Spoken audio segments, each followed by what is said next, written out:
வணக்கம் நண்பர்களே, இது தமிழ் நண்பன் சர்க்கிட் சேனல். இப்போ நான் பார்க்க போகிறது டிஎன்ஆர்டி தமிழ்நாடு ரூரல் டெவலப்மெண்ட் அதிலேருந்து நோட்டிஃபிகேஷன் கொடுத்துருக்காங்க.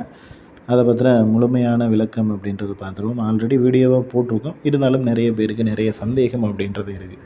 ஸோ அதுக்கு முன்னாடி ஆன்லைனில் அப்ளிகேஷன் நீங்கள் அப்ளை பண்ணணும் அப்படின்னாலும் இந்த காண்டாக்ட் நம்பருக்கு காண்டாக்ட் பண்ணலாம். அல்லது இந்த தேர்வுக்கு மெட்டீரியல் வேணும் அப்படின்னாலும் இந்த காண்டாக்ட் நம்பருக்கு நீங்கள் தாராளமாக காண்டாக்ட் பண்ணிக்கலாம். ஸோ மெட்டீரியல் அப்படின்றது ப்ரொவைட் பண்ணுறோம்.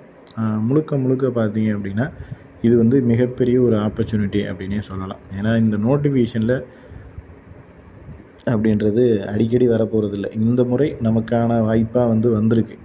ஸோ அதுலேயும் பார்த்தீங்க அப்படின்னா காம்படிஷன் லெவல் ஓரளவுக்கு இதில் கம்மியாக தான் இருக்குது. இந்த நோட்டிஃபிகேஷனில் நிறைய தகவல்கள் நிறைய பேருக்கு நிறைய சந்தேகங்களை உண்டு பண்ணுது. ஸோ அதில் இருக்கிற ஒரு விஷயமாக பார்த்துருவோம்.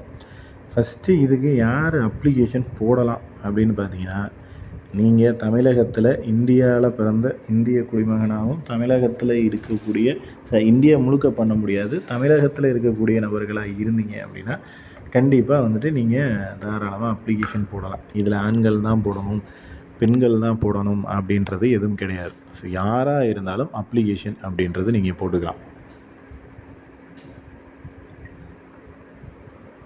அடுத்து பார்த்தீங்கன்னா குவாலிஃபிகேஷன் அப்படின்றது. இப்போ அப்ளிகேஷன் போடுறது ஓகே, இதற்கான குவாலிஃபிகேஷன் என்ன அப்படின்றது நம்மளுடைய இன்னொரு பெரிய கேள்வியாக இருக்கும்.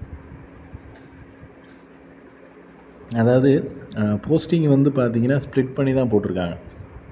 8th லெவல் போஸ்டிங்கும் இருக்குது, 10th லெவல் போஸ்டிங்கும் இருக்குது. அதே போல் தமிழில் எழுத படிக்க தெரிந்தால் போதும், அந்த மாதிரியான போஸ்டிங்கும் இருக்குது. நீங்கள் 10th மேலே என்ன படிச்சிருந்தாலும் அது ஹையர் குவாலிஃபிகேஷனில் வராது.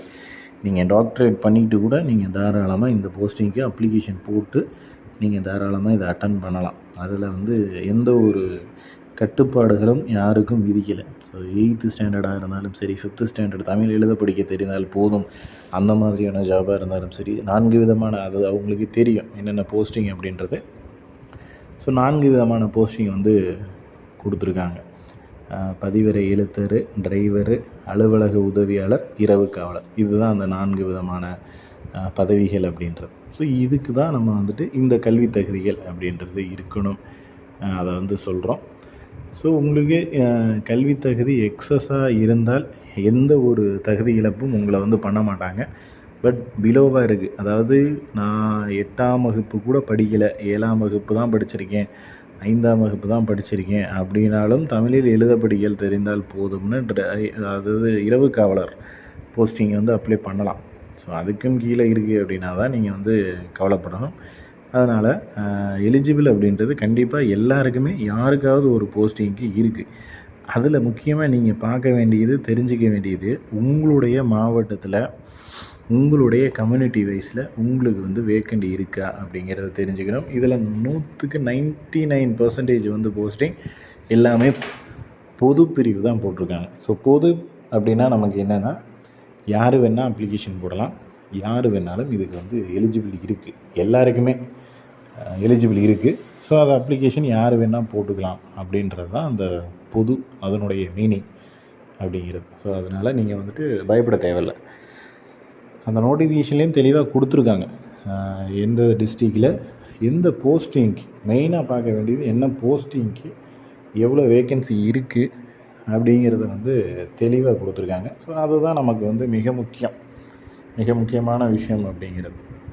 ஸோ அதனால் அதை பார்த்துட்டு நம்ம அப்ளிகேஷன் போடுறது அப்படிங்கிறது ஒரு நல்ல இதாக இருக்கும். அடுத்து பார்த்திங்கன்னா இந்த இன்டர்வியூ, இதுக்கு தேர்வுகள் நடைபெறுமா அப்படின்னா கண்டிப்பாக தேர்வு அப்படின்றது நடைபெறாது. முழுக்க பார்த்தீங்க அப்படின்னா இன்டர்வியூ மட்டும்தான் கண்டக்ட் பண்ணுவாங்க. இந்த இன்டர்வியூவில் நீங்கள் மார்க் எடுக்கிறீங்க அப்படின்னா, ஹை மார்க் எடுக்கிறீங்க அப்படின்னா அதை பேஸ் பண்ணி தான் உங்களுக்கு ஜாப் அப்படின்றது கொடுப்பாங்க. பட் இன்டர்வியூக்கு இதற்கான சிலபஸ் அப்படின்றது எதுவும் கொடுக்கலை.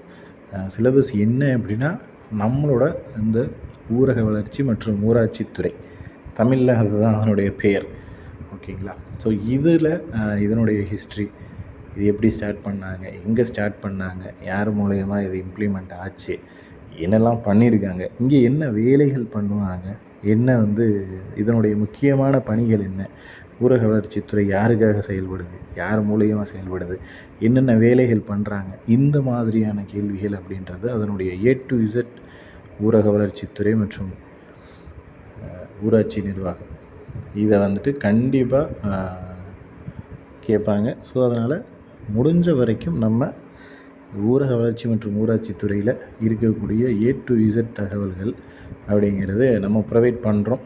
தேவைப்படுற நபர்கள் தாராளமாக மெட்டீரியல்ஸ் வாங்கிக்கலாம். ஏன்னா இது வந்து ஒரு ஒன் டைம் ஆப்பர்ச்சுனிட்டி அப்படிங்கிற மாதிரி தான். நீங்கள் ஒரு வேளை நல்ல இன்டர்வியூவில் கேட்கக்கூடிய அனைத்து கேள்விகளும் சரியான முறையில் பதில் சொன்னீங்க அப்படின்னா உங்களுக்கு ஜாப் அப்படின்றது கிடைக்கும். உங்களுக்கு 15,500 பே ஸ்கேல் அப்படிங்கிறப்போ அலவன்ஸ் இதோட சேர்த்து பார்த்திங்கன்னா கிட்டத்தட்ட 23லேருந்து 25 ரூபா வரையும் கிடைக்கும். ஸோ 25,000 சம்பளத்துக்கு சர்வசாதாரணமாக ஒரு இன்டர்வியூவில் நீங்கள் உள்ளே போகிறீங்க அப்படின்னா அது வந்து எவ்வளோ பெரிய ஒரு மிகப்பெரிய ஒரு ஆப்பர்ச்சுனிட்டி அப்படின்னு தான் சொல்லலாம். ஸோ அதனால் இந்த ஒரு வாய்ப்பை யாரும் தவற விடாதீர்கள்.